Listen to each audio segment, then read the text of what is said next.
friends, welcome back to Kelly Does Stuff. Wait, hold on.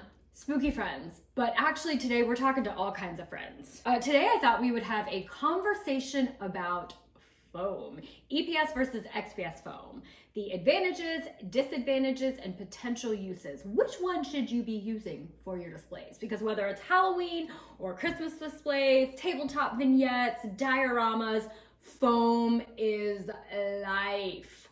And we have some options. So today I thought I would talk about those. I did make some notes because I'm pretty sure my brain is operated by a squirrel and it goes, what about this? What about this? And I do want to try to give you some helpful, useful information. So which one is better overall? Let's just cut to the chase. Which one is better? Whichever one you prefer. I mean, what a non-answer. But it is kind of true.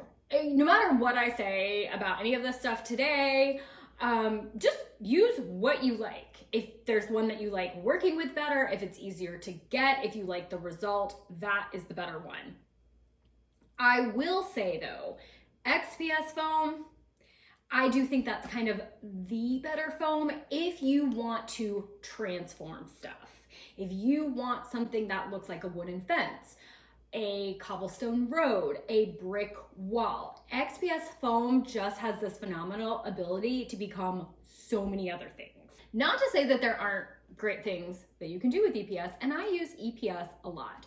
So let's just get into it. What is EPS and XPS foam? Typically, EPS, it's your white foam. It's the foam that's got all the little balls. It's the foam that if you break it, you're like, great, now I have a mess. XPS foam is this type of foam. It's the foam I feel like in 90% of my videos, I'm like, XPS foam, go to Home Depot. It can be pink, it can be blue, it can be green. I got it once on Amazon. It was really pink. Would you say this is pink or purple? Sometimes I'm like, it's purple, sometimes it's pink. If you break off a piece of this, it does not have all the bubbly stuff. Where can you get this? Home Depot and Lowe's. You should be able to get both EPS and XPS foam. Now, depending on where you live, your options might be different. Because guess what? This stuff, its primary purpose is for insulation. Okay, I mean, I guess that's good. That's actually very good. If you live somewhere really cold, you might have XPS foam that is 3 inches thick, maybe 2 inches thick. If you live somewhere less cold, you're like, here you go, here's your 1 inch thick foam, right? Yeah, it's 1 inch thick. Forever, for years, my Home Depot and Lowe's only had a 2 foot by 2 foot by 1 inch size. Just the other day I went and they had this. It is 4 feet by 14.5 inches by 1.5. 1.5. I mean, how exciting. The length was great, but the thickness of 1.5 was really excited about that. Oh, where else can you get EPS foam? In so many boxes. Did you get some appliances? EPS foam, keep it. Did you buy a shelf? Protect with EPS foam? Keep it. Do you scamper around your neighborhood at 2 a.m. and see if any of your neighbors have put EPS foam out by the road? I don't know. Maybe you tried that once and your husband was like, do not do that. Do not take their foam. I'm like, but they're just giving it away and it's probably just gonna go in a landfill and this does not break down. And he just thought I should not be taking foam from the curb. I at one point wanted to put a sign in my yard for my neighbors, like, if you buy anything and it has foam, will you just drop it off? My husband also did not think that was a good idea. Do you know how much money that would save us? I'm just saying it would save some money. And continuing story time, I was recently on vacation in Quebec City, Old Town, so beautiful and very clean, and just all of a sudden, probably a piece about this big of foam just starts tumbling towards me. It's just coming. My husband's like, it knows, it's found the mothership and it's coming for you. I'm like, oh, I'm gonna. And my husband also said I should not pack foam and take it home. I don't know. Okay, so I do let family members know. If you know like friends or family, or maybe you have somebody who has an appliance company and they have like the showroom pieces and then they just like have the extra foam, just be like, can I have your foam? Like just let people in your life know. Let me check my notes. What did I want to say? Okay. Foam is life. All right, so let's talk carving. Carving cobblestone, brickwork, other detail. You can carve into both foam. This is EPS foam. We got the white on the back that I carved into cobblestone. This is a small section of my spooky town center. And then this is XPS foam that I did some carving kind of stonework. This is XPS foam that I did kind of this brick face. The big difference, what I would say here is if you want to carve EPS foam, I really recommend a hot wire tool. This is an engraver. You might be able to do it with like the blade. If you try to do this into EPS foam, I don't think you're gonna have a good time. It kind of rips the foam. XPS foam takes that impression. I put anything on here. I'm gonna try, can I do KDS? Probably not. Yeah, did I? I don't know. It takes the impression of the foam, right? So I don't really even have to press very hard. I'm gonna paint that, I'm gonna get that detail. When I do this, I kind of started to do it already. When I do it on here, it kind of works. I'm not gonna go out there and say, you could never do it. I would love to see, I bet somebody has some really beautiful carving EPS foam with a pen, but it rips it. So if you prefer EPS foam, you might want to invest in a hot wire tool. If you have XPS foam, it gives you more tool options. The preference is up to you. I often do a lot of my carving or my detail work with a pen. I just like it. I don't know why, I just do. Maybe it's like, I like a blade over a hot wire tool, but you at least have the option. If you don't want to invest in hot wire tools, you don't like the fumes, whatever it may be, maybe you have to carve at night and you don't want to go outside, you don't have a super well ventilated area, so you don't want to use a hot wire tool right now. If you have XPS foam, grab your pen, you're good to go. All right, so also in addition to that, texturing. I can roll a rock, aluminum foil, like anything on here, and I'm gonna get some really good texture. So when I go and paint my cobblestone, it's gonna transform it even more. It's not gonna look just like a circular shape. It's gonna have a rocky, bumpy texture to it. EPS foam, the best result you can often get is you kind of just dent the foam. If you do this, it's not gonna roll. You're not gonna get the lumpy bumps, and you may even just kind of rip and break the foam. If you look at this, you're gonna see a lot of the circles of the EPS foam when I paint this. Like that is there, that's gonna pop when I paint it. Some of the spots you can see where I just kind of pressed and dented it. Here I can roll on, do all types of detail, which I do if I'm creating mountain rock work, if I'm creating or mountain rock face work, brick work, cobblestone work. If I'm gonna make those wooden fences, there are lots of tools you can scrape along that to suddenly make it wood. If I tried to make a wooden fence and take a wire brush to EPS foam, honestly, I feel like that's nails on a chalkboard. It's not gonna be a great time. I don't really think I'm gonna love the look of it so much. A little workaround when I have needed to put some texture to some EPS foam because I chose to use it for whatever reason is mixing some sand. You can do fine and coarser type sand into your base coat of your paint, apply that, let that dry, kind of do it in maybe random splotches or something. And then when you go in with your dry brushing, you'll have some textured look that can pop. So there are some workarounds, there are some things, like I said, you can do both of them. I think this gives you a little bit more of a tool option.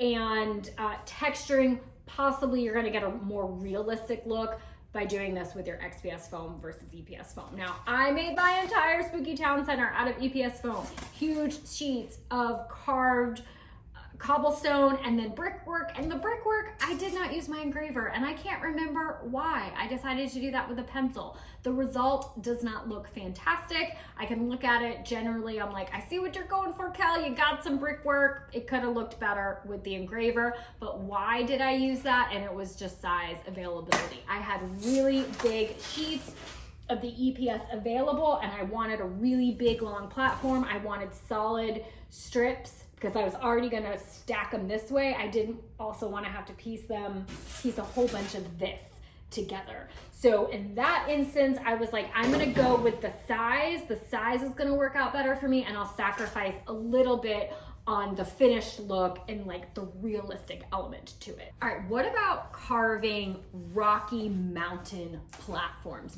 Bigger platforms that have some mountain element to them. This is kind of a popular thing a lot of us like to do for both Halloween and Christmas. So the good news is you can carve both of these with a hot wire tool. You might want to use a knife for these, a hot wire knife. There's another tool, it may be I can't remember now what it's called.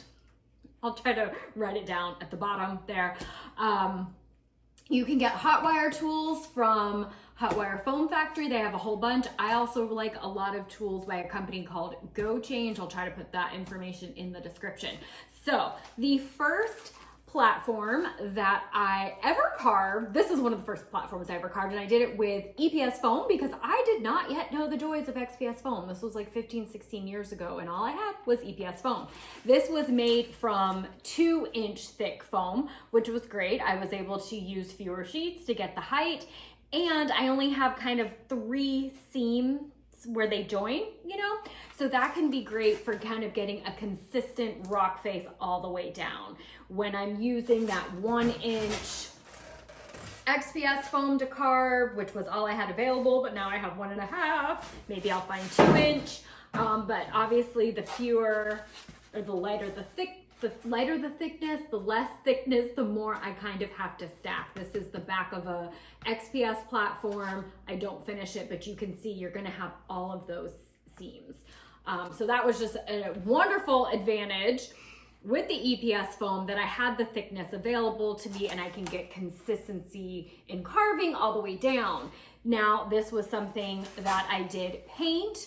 I did not texture, of course, with any type of rock. I do get some of the detail from the carving. If you look closely at this, you will see that bally EPS detail, whatever that stuff is called. Now, this is something that I carved with a blade, because you guys, if you've been with me, you know how much I love a blade. This is like my go-to. This is XPS foam, 1, 2, 3, 4, 5, 6, 7 sheets of 1-inch thick. You notice the seams more on the side, but then when I'm in the front, here you don't notice that much because this is supposed to be a whole bunch of different steps and levels and rocky detail. I could have definitely done some work carving with hot wire tools, a variety of tools. I did the whole thing with a blade because I like it. So once again, just like we were talking about with the cobblestone, EPS, you're gonna have more tool versatility, and man, if you love a blade, you can just really get in there and do a lot of stuff. You could take a blade, you can do anything you want. You could take a blade to EPS foam and carve it. You know you're gonna get a much bigger mess, and you're probably not gonna get those smooth cuts. It's just a different material, so it looks different when you cut it. Your edges, when you do a cut, you might have a lot of the bumpy ball detail. Now you can cut it, you can try to cut it and get a really smooth, you know, do the best that you can. See, do the best you can to get, if you've got a really sharp blade. So we did it without a ton of mess, a ton of breakage, not super smooth with a blade. My recommendation would be to carve mountain detail with EPS foam using some type of hot wire tool, whichever one you prefer and feel more comfortable with. One other thing I want to mention about both of them, I guess, but particularly EPS foam. So some of my platforms and mountains I cover with plaster. I discovered this a few years ago and totally fell in love. And at first I did a lot of the rock detail with XPS foam, but now what I really tried to do, since I tend to have so much of this scrap EPS foam and I can get it for free in packaging, if I'm going to make something that I know I'm going to cover in plaster and I'm not needing then to texture my foam, I will use my EPS scraps to create my structure because I'm going to get the texture from the plaster, and I'll save my scrap or bits and pieces XPS foam for other types of platforms where I'm going to want to add that texture directly to the foam. So just another little difference on those things. If you are familiar with my Bayou section, oops, sorry, Angel, sorry, baby. This is another example of where I wanted a really long piece of foam. EPS was what was available to me. I have my Bayou pieces on either side of this like swampy river, and so much of this was covered up with detail and paint and then the buildings and moss. So for this, it honestly didn't matter kind of which foam I had. I wasn't trying to texture it. I just needed like a platform. So really at the end of the day, I think there are advantages to each of them, situations in which you might prefer one or the other. It is, as always, creator's choice. The one thing that I love about both of these that I think are equal and fantabulous, as long as you're not covering it in like a plaster, if you have floral picks, if you have fences that you make that have like a pointy end, so much stuff that you can stick directly into the foam. So a lot of people like to go into the floral section and use that for trees. Sometimes we kind of create the stems and the base, but a lot of times it's not necessary. We don't have time for that. We don't want to do it. You can take that pick, stick it directly into the foam, boom. So that's just an advantage of having foam. Like, why not just have like some cardboard? If you want to be able to stick stuff right into it, foam is your jam. Oh, and I'll mention also my Christmas village, if you're familiar with that. That is like EPS foam galore because I could get it in thickness and length. And I don't really create platforms yet. That's coming, but for the longest time, I really just used my foam as different levels. And I was covering it with so much stuff that I didn't really even paint much of my EPS foam because I want it to be white because it's Christmas.